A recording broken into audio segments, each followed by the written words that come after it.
Hello students, देखिए इससे पहले हम आपका फैट एंड ऑयल से रिलेटेड कुछ जनरल इंट्रोडक्टिव पार्ट आपको डिफाइन किए थे।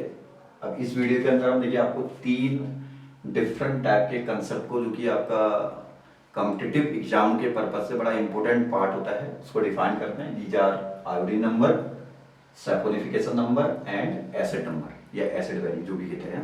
ठीक है, तो देखिए सबसे पहले हम आयोडीन नंबर में आते हैं। तो इसके लिए एक एग्जाम्पल के थ्रू मैं आपको एक्सप्लेन करता हूँ। देखिए ये है CH2 CH CH2 O CO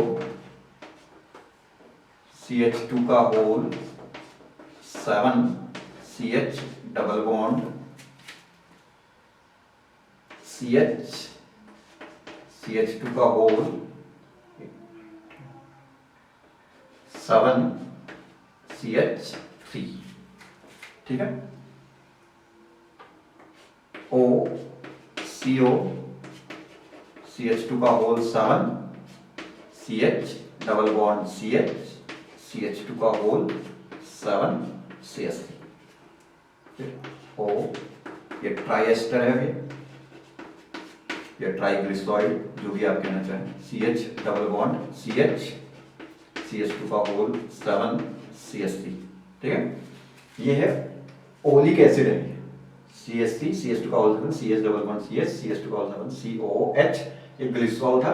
तो ओलिक एसिड के तीन मॉलिक्यूल की ग्लिसरॉल के साथ रिएक्शन करके बना हुआ ट्राई एस्टर है, that is called as glyceryl try ओलिएट।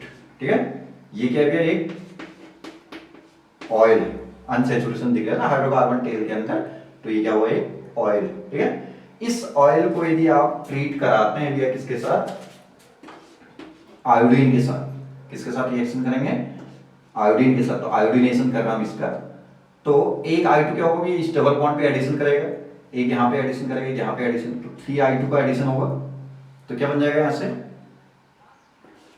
I2 derivative बन जाएगा इसका CH CH2 O CO CH2 का होल 7 देन CH CH, यहाँ पे क्या लगेगा भैया, I एंड I। ठीक हो गया, CH2 का whole 7 and CH3। Then similarly नीचे वाला ग्रुप भी आपका अनसैचुरेशन भी आपका आयोडीनेट होगा, तो यहाँ से CH I CH I CH2 का whole 7 and CH3। Then third one CO CH2 का whole 7 CH I CH I and CH2 का होल 7 CH3। ये हो गया, तो कंप्लीट आयोडीनेशन हो गया, जितना अनसैचुरेशन है सब पे I2 का एडिशन हो गया, आयोडीनेशन हो गया। ठीक है, तो इस प्रोसेस में, ठीक है, इस प्रोसेस में देखिए आयोडीन नंबर को डिफाइन करते हैं। तो आयोडीन नंबर एक्चुअली होता है कि आपका किसी भी ऑयल के 100 ग्राम अमाउंट को आयोडीनेट करने के लिए required gram amount of iodine, 100 gram amount of oil को आयोडीनेट करने के लिए required gram amount of iodine, that will be called as iodine number. ठीक है, तो इसको कैसे निकालते हैं, देखिए ये ग्लिसरल ट्राई ओलिएट का 1 मोल ले रखा आपने, क्योंकि मोलर कंसेप्ट से ही जाना पड़ेगा। तो 1 मोल ले रखा, तो 1 मोल में इसका कितना अमाउंट होगा, जितना इसका मॉलिक्यूलर वेट उतना ग्राम अमाउंट होगा। तो इसका मॉलिक्यूलर वेट होता है ग्लिसरल ट्राई ओलिएट का 884। ठीक है ना, तो 1 मोल में कितना अमाउंट हो गया इसका, 884 ग्राम हमारे पास क्या है, ग्लिसरल ट्राई ओलिएट, मतलब 1 मोल ग्लिसरल ट्राई ओलिएट है। तो आयोडीन का एटॉमिक मास कितना होता है, 126.9 होता है। तो 3I2 मतलब कितना हो गया, 6 आयोडीन हो गया। तो इसका मोलर मास कितना हो गया, ये हो गया, एक आयोडीन का एटॉमिक मास कितना था, 126.9 होता है। तो 6 आयोडीन का कितना होगा, 6 इंटू इतना। तो 3i2 का मतलब कितना हो गया, इतना ग्राम आयोडीन हो गया, और 1 मोल ग्लिसरॉल ट्राइओलेट का मतलब इतना ग्राम ग्लिसरॉल ट्राइओलेट हो गया। तो इसका मतलब क्या हो रहा है कि इतना ग्राम ग्लिसरॉल ट्राइओलेट को आयोडीनेट करने के लिए, कंप्लीट आयोडीनेशन कराने के लिए इतना ग्राम आयोडीन रिक्वायर्ड है। ये समझ में आया ना? तो आप कह सकते हैं भैया ग्राम, यहां से मैं कैलकुलेशन शो कर रहा हूं, ठीक है ना, ग्राम अमाउंट ऑफ किसका, I2 required for the iodination of कितना, of the 884 ग्राम ऑयल, जो भी ऑयल आपका एक ग्लिसरॉल ट्राइओलेट है, इक्वल टू कितना 6 इंटू इतना 761.4 ग्राम, ठीक होगा ना इतना, इसको इससे मल्टीप्लाई करना तो 761.4 ग्राम आ जाएगा, ठीक है। मीन समझा ना, इसका एक मोल को कंप्लीट आयोडीनेशन कराने के लिए 3i2 रिक्वायर्ड था, तो इसका मतलब इसका एक मोल मतलब इतना ग्राम हुआ, 3i2 का मतलब इतना ग्राम हो गया, क्योंकि क्या है, एक आयोडीन का एटॉमिक मास कितना होता है 126.9, तो 3i2 मतलब 6 आयोडीन हो गया, तो उसका एटॉमिक मास कितना, टोटल मास कितना हो जाएगा आपका 6 इंटू इतना इतना ग्राम। तो इतना ग्राम आयोडीन इतने ग्राम ऑयल को क्या कर रहा है, आयोडीनेट कर रहा है। सो यहां से आप क्या कह सकते हैं, ग्राम अमाउंट ऑफ I2, ठीक है, रिक्वायर्ड फॉर द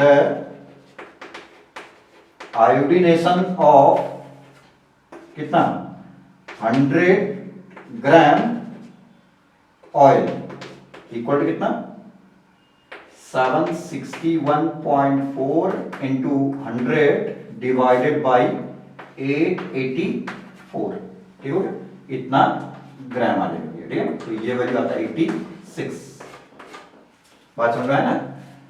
देखिए सीधी सी बात है, आपका क्या 884 ग्राम आयोडीन को आयोडीनेट करने के लिए कितना आयोडीन चाहिए था, इतना, तो 100 को आयोडीनेट करने के लिए कितना चाहिए होगा 761.4 इंटू 100 डिवाइडेड बाई 884, तो ये वैल्यू आएगा 86, ठीक है। यही वैल्यू क्या कहलाता है आपका आयोडीन नंबर कहलाता है, ठीक है। तो आयोडीन नंबर की जो वैल्यू है वो कैलकुलेट करने को यदि आता है तो आप ऐसे निकाल सकते हैं, मॉलिक्यूलर वेट आप इसका निकालेंगे, कार्बन हाइड्रोजन और ऑक्सीजन के एटॉमिक वेट को जोड़ करके आप मॉलिक्यूलर वेट निकाल देंगे। 3i2 का टोटल मॉलिक्यूलर वेट इतना हो गया, ठीक है ना। तो इसका मतलब इतने ग्राम को आयोडीनेट करने के लिए इतना ग्राम रिक्वायर्ड है, तो 100 ग्राम को आयोडीनेट करने के लिए कितना रिक्वायर्ड होगा ये कैलकुलेट करेंगे यहाँ से, ठीक है। तो जो आयोडीन वैल्यू आएगा भैया, ये आयोडीन वैल्यू समझ में तो आता है ना, 100 ग्राम ऑयल को आयोडीनेट करने के लिए required gram amount of iodine, that will be called as iodine number. कैसे कैलकुलेट करना है, एक एग्जांपल से मैंने आपको ऐसे एक्सप्लेन कर दिया, इसको समझाएंगे, ठीक है। तो आयोडीन वैल्यू या आयोडीन नंबर क्या डिफाइन करता है भैया, आयोडीन नंबर डिफाइन करता है एक्सटेंट ऑफ अनसैचुरेशन। जितना ज्यादा एक्सटेंट ऑफ अनसैचुरेशन होगा ऑयल के अंदर, जैसे यहाँ पे 3 अनसैचुरेशन थे जब हमने ग्लिसरॉल ट्राइओलेट लिया, ठीक है ना। यदि हम इसके लिए लिनोलिक एसिड ले लेते तो यहाँ पे 2-2 अनसैचुरेशन होते ईच के अंदर, तो 6 अनसैचुरेशन होते हैं। लिनोलिक एसिड हम पहले बता चुके हैं आपको, तो ग्लिसरॉल ट्राई क्या है लिनोलिएट ले लेते तो आपका अनसैचुरेशन ज्यादा होता, अनसैचुरेशन ज्यादा होता तो मॉलिक्यूलर वेट में तो ये 884 के कंपेयर में कोई बहुत ज्यादा डिफरेंस नहीं आता, ये कम हो जाता, लेकिन ये ऊपर की वैल्यू क्या होती है बहुत ज्यादा इंक्रीज कर जाती है। 3 की जगह यदि 6 अनसैचुरेशन हो जाते तो 3i2 की जगह 6i2 हो जाता, तो ये मास जस्ट डबल हो जाता, तो ये जस्ट डबल हो जाता तो आयोडीन वैल्यू आपकी बहुत ज्यादा इंक्रीज कर जाती है। तो जितना ज्यादा आयोडीन नंबर किसी का आता है तो उससे हमको एक कंक्लूजन मिलता है कि आपका उस ऑयल के अंदर उतना ज्यादा एक्सटेंट ऑफ अनसैचुरेशन मौजूद है, ठीक है। तो ये भी आपका एक क्या है छोटा सा term, that is iodine number, ठीक है। तो आयोडीन नंबर से क्या पता चलेगा, एक्सटेंट ऑफ अनसैचुरेशन या degree of unsaturation in the oils, ठीक है। देन दूसरा टर्म आता है हमारा सैपोनिफिकेशन, ठीक है ना। सैपोनिफिकेशन नंबर पे आपने लिखे ये है, देखिए सैपोनिफिकेशन नंबर क्या होता है, उस पर आते हैं। CH2 CH CH2 O CO, suppose हम ये ले लेते हैं भी आपका CH2 का होल 14 CH3, ठीक है। O CO CH2 का होल 14 CH3 O CO, ये इसमें फैट ऑयल कुछ भी ले सकता है, फैट का भी हो सकता है, ऑयल का भी सैपोनिफिकेशन हो। ये क्या है, पाल्मिटिक एसिड था, तो पाल्मिटिक एसिड का ट्राइएस्टर है, तो ये हो गया ग्लिसरॉल ट्राई पाल्मिटेट, ठीक है। ये एक्चुअली एक फैट है, ठीक है ना। इसका आपने क्या किया, 3KOH से रिएक्शन किया, तो यहां से डिसोसिएशन होगा, तो ये बनेगा आपका CH2OH CHOH CH2OH, ये तो है आपका glycerol, plus 3 unit CH3 CH2 का होल 14 COOK, पोटेशियम पाल्मिटेट, ठीक है। ये क्या कहते हैं इसको, सोप कहते हैं इसको, ठीक है।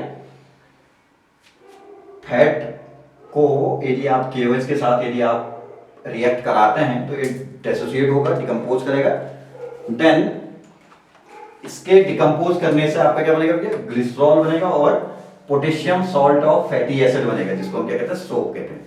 इस प्रोसेस को सैपोनिफिकेशन प्रोसेस कहते हैं, ठीक है। अब देखिए सैपोनिफिकेशन प्रोसेस में आपको क्या दिख रहा है, ये ग्लिसरॉल ट्राई पाल्मिटेट का जो मॉलिक्यूलर वेट है, पहले इसका मॉलिक्यूलर वेट लिख लेते हैं,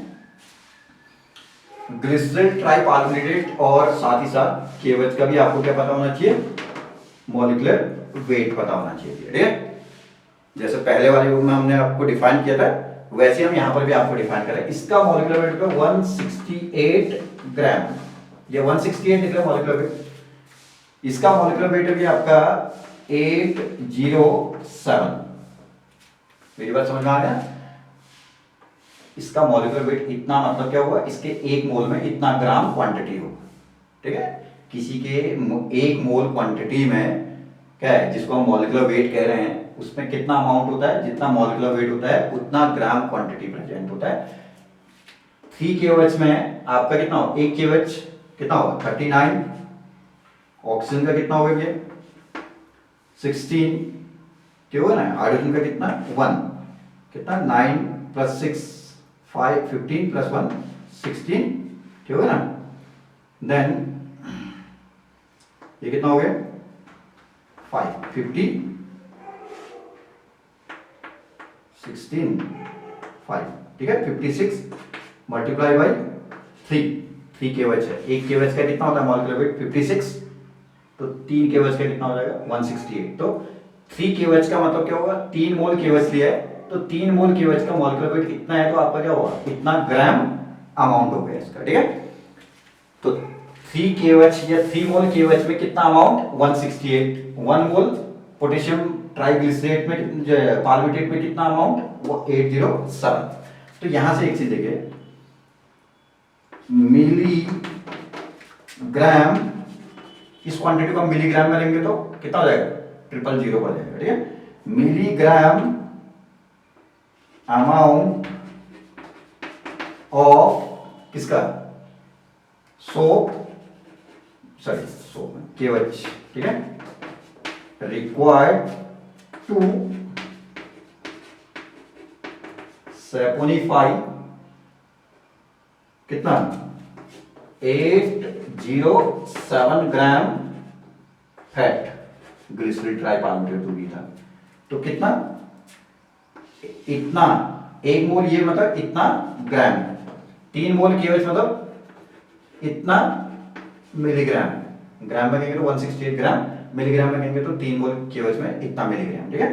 तो यहां से हम करेंगे milligram amount of KOH required to saponify 807 gram fat, कितना, तो 807 ग्राम फैट को सैपोनिफाई करने के लिए कितना KOH रिक्वायर्ड है 168,000 mg मिलीग्राम, ठीक है। So milligram amount of KOH required to saponify कितना 1 ग्राम फैट इक्वल टू कितना इतने मिलीग्राम। ये तो आपको ये मोलर कंसेप्ट से समझ में आएगा ना। इसके एक मोल को मतलब इतने ग्राम को सैपोनिफाई करने के लिए इतना मिलीग्राम केवच रिक्वायर्ड है। तो ये करेंगे 100 कितना मिलीग्राम अमाउंट केवच का रिक्वायर्ड होगा 1 ग्राम फैट को सैपोनिफाई करने के लिए। तो कितना हो जाएगा 168,000 डिवाइडेड बाय कितना भी है